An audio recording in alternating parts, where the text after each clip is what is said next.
Welcome back to the 2018 Champagne Gala, hosted by KTM. I'm here with executive producer Margie Tortoriello, the Oprah Winfrey Show.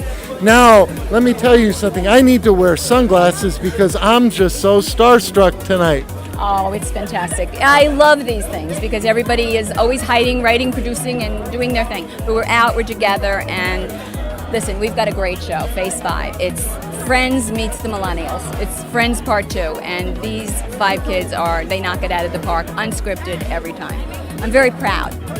Especially, that's the best thing that you can do if you do something like impromptu, because that's when nature happens, and especially when you take pictures, that's when it happens. That's right. What do you think your biggest challenge of being a producer was? Or is? Finding the right mix of people is always challenging, but when you've got it, you go with it. You allow them to be who they are. They're smart. These are smart kids. They want to talk about pop culture, depression, rejection, success, money, you name it. They go for it. I rarely have to cut on them. And they're smart, and they have just as much fun offset as in between shows, and we are hitting it. I mean, it is off the charts. Excited. It's an exciting show. It's a show that's time has come, because everyone complains about the millennials are like this, but they're not. They do talk. So it's right.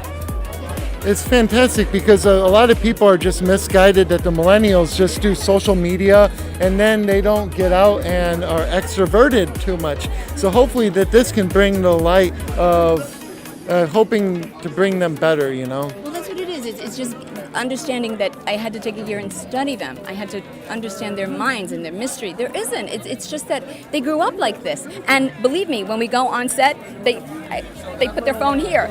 But they're right before we go on, they're holding it to see if Kanye did something or what happened. They're on it. But they put it away. They put their hearts out there. They really feel, and they're smart, and it works. And they're all friends, and they're all a different blend of this life. They don't all look the same or sound the same or know each other, but they become the best of friends through the show in this format.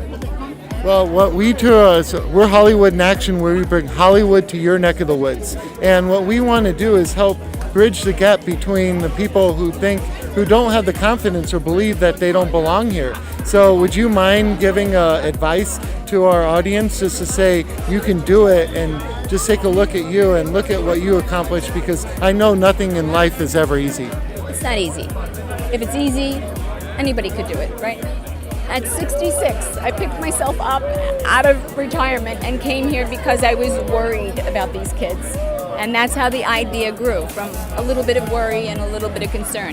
To delve into it, learn it, and then go for it. You meet them, you fall in love with them. They're smart, they have passion, they feel everything anybody else has felt. You just have to take the time to understand it and step back and let them know you don't know everything. You learn from each other.